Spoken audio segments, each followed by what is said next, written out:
नाशिकमधील अनेक उच्चशिक्षित युवकांना नोकरीसाठी पुणे, बेंगलोर अशा शहरांमध्ये स्थलांतरित व्हावे लागते।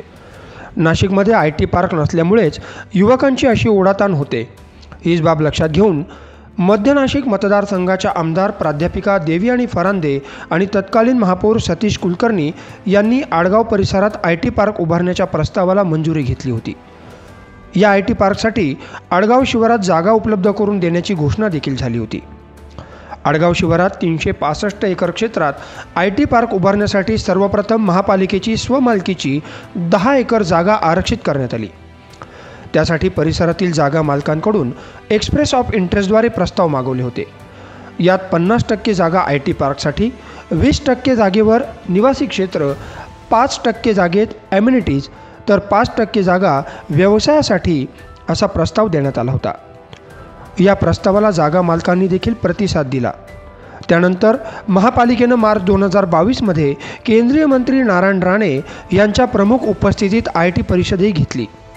या परिषदेत TCS, CNTEL, क्रेडिटसिस, Infosys, Wipro, KPIT अशा राष्ट्रीय स्तरांवरील 15 कंपन्यांनी सहभाग घेतला होता।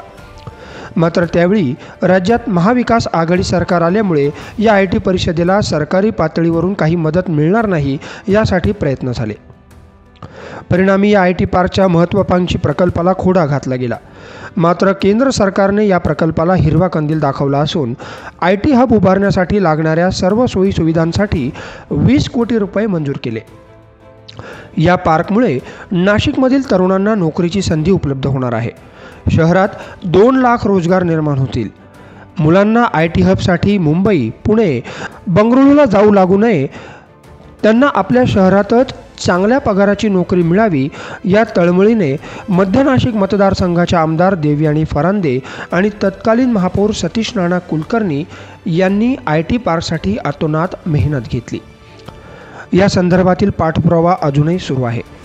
महायुतीचे सरकार येताच प्राधान्याने IT पार्कच्या दिशेने पाऊलं टाकले जातील। भाजपने हा IT पार्क मंजूर केलेला असतानाही विरोधी पक्षातील नेते आपल्या भाषणांमध्ये नाशिकमध्ये IT पार्क करण्याच्या बाता मारत आहेत। आयत्या पिठावर रेघोट्या ओढणे म्हणतात ते यालाच। नवीन झालेला घोषित झालेला DCPR मध्ये आज तरतूद आहे की महानगरपालिकेच्या माध्यमातून आपण IT पार्क ग्रीन झोन वरती सुरू करू शकतो।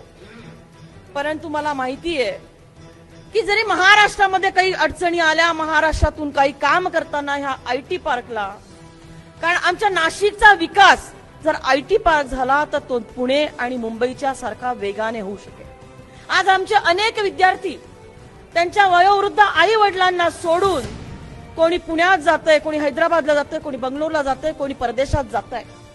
आणि हे IT पार्क इथं सुरू झाल्यानंतर आमचे सन्माननीय महापौरांनी सांगितलं की 2 लाख युवकांना ह्या ठिकाणी रोजगार मिळणार आहे। महानगरपालिकेच्या माध्यमातून आणि नवीन झालेला घोषित झालेला DCPR मध्ये आज तरतूद आहे की महानगरपालिकेच्या माध्यमातून आपण IT पार्क ग्रीन झोन वरती सुरू करू शकतो।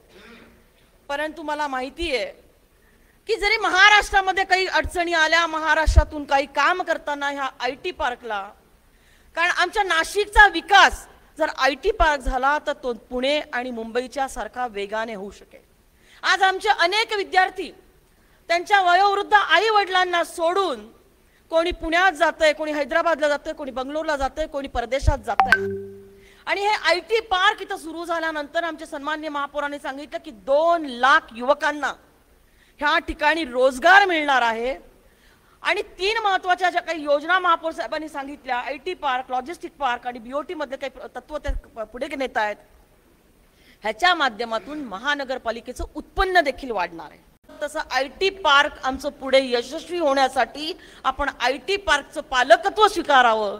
आपण मंत्री महोदय आहात। येणाऱ्या IT पार्कसाठी निश्चित स्वरूपामध्ये आम्ही महानगरपालिका म्हणून, लोकप्रतिनिधी म्हणून त्यांच्यासाठी रेड कार्पेट देऊ त्यांना, आणि त्यांना कुठल्याही अडचणी ह्या ठिकाणी IT पार्क सुरू करण्यासाठी येणार नाही ह्यासाठी व्यासपीठावरती बसलेले सर्वजण आम्ही कटिबद्ध राहू एवढं सांग। नामांकित कंपन्यांनी सुद्धा इथे नाशिकला जवळजवळ येण्याचं कबूल केलेलं आहे। शहरासाठी महत्त्वाचा असणारा हा प्रकल्प जेवढा लवकरात लवकर ते सादर होईल संपूर्ण त्या दिशेवर प्रयत्न करावे.